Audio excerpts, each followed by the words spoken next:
مولانا رومی کی روح ظاہر ہوتی ہے اور معراج کے اسرار بیان کرتی ہے۔ عشق شور انگیز کی فطرت ہے، بے پروائے شہر، اس کے شعلے کو بجھا دیتی ہے غوغائے شہر۔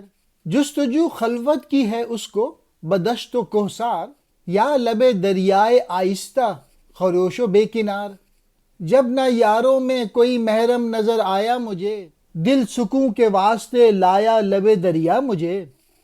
وہ سما دریا کا ہنگامہ غروب آفتاب، تھی شفق پانی میں لرزا صورت لال مذاب۔ کور کو ذوق نظر بھی بخش دیتی ہے غروب، شام کو رنگ سحر بھی بخش دیتا ہے غروب۔ جانے کب تک اپنے دل سے میں رہا محو کلام، آرزوئیں جستجوئیں سامنے آئیں تمام۔ میں کہ آنی ہوں حیات سرمدی سے بے نصیب، زندہ کہلاتا ہوں لیکن زندگی سے بے نصیب۔ تشنہ لب تاہم کنارے آپ سے بیگانہ میں، یہ غزل بے اختیار ایک در سے گاتا تھا میں۔ مولانا روم کی روح ظاہر ہوتی ہے اور معراج کے رازوں سے آگاہ کرتی ہے۔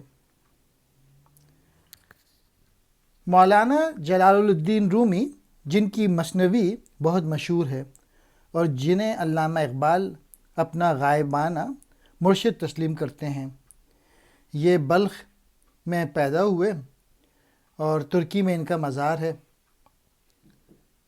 شور انگیز عشق شہر سے بے نیازی ہے، اس کا شعلہ شہر کے شور و غوغا سے بجھ جاتا ہے۔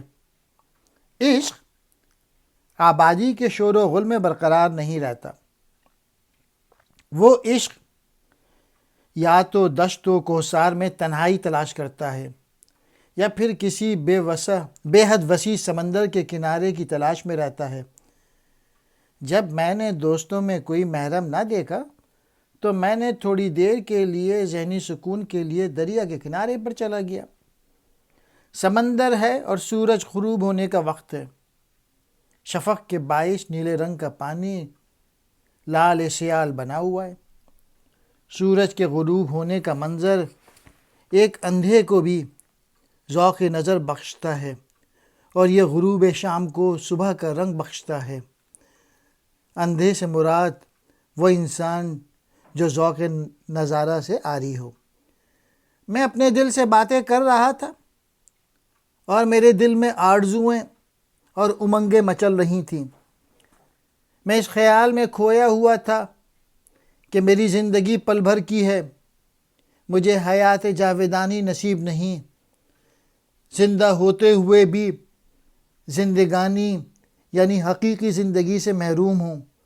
میں پیاسا تھا اور آب حیات کے کنارے سے دور تھا۔ میں نے بے اختیار یہ غزل گانا شروع کر دی۔ چنانچہ علامہ نے اسے مولانا رومی کی یہ غزل دی ہے۔ کور کہتے ہیں اندھے کو۔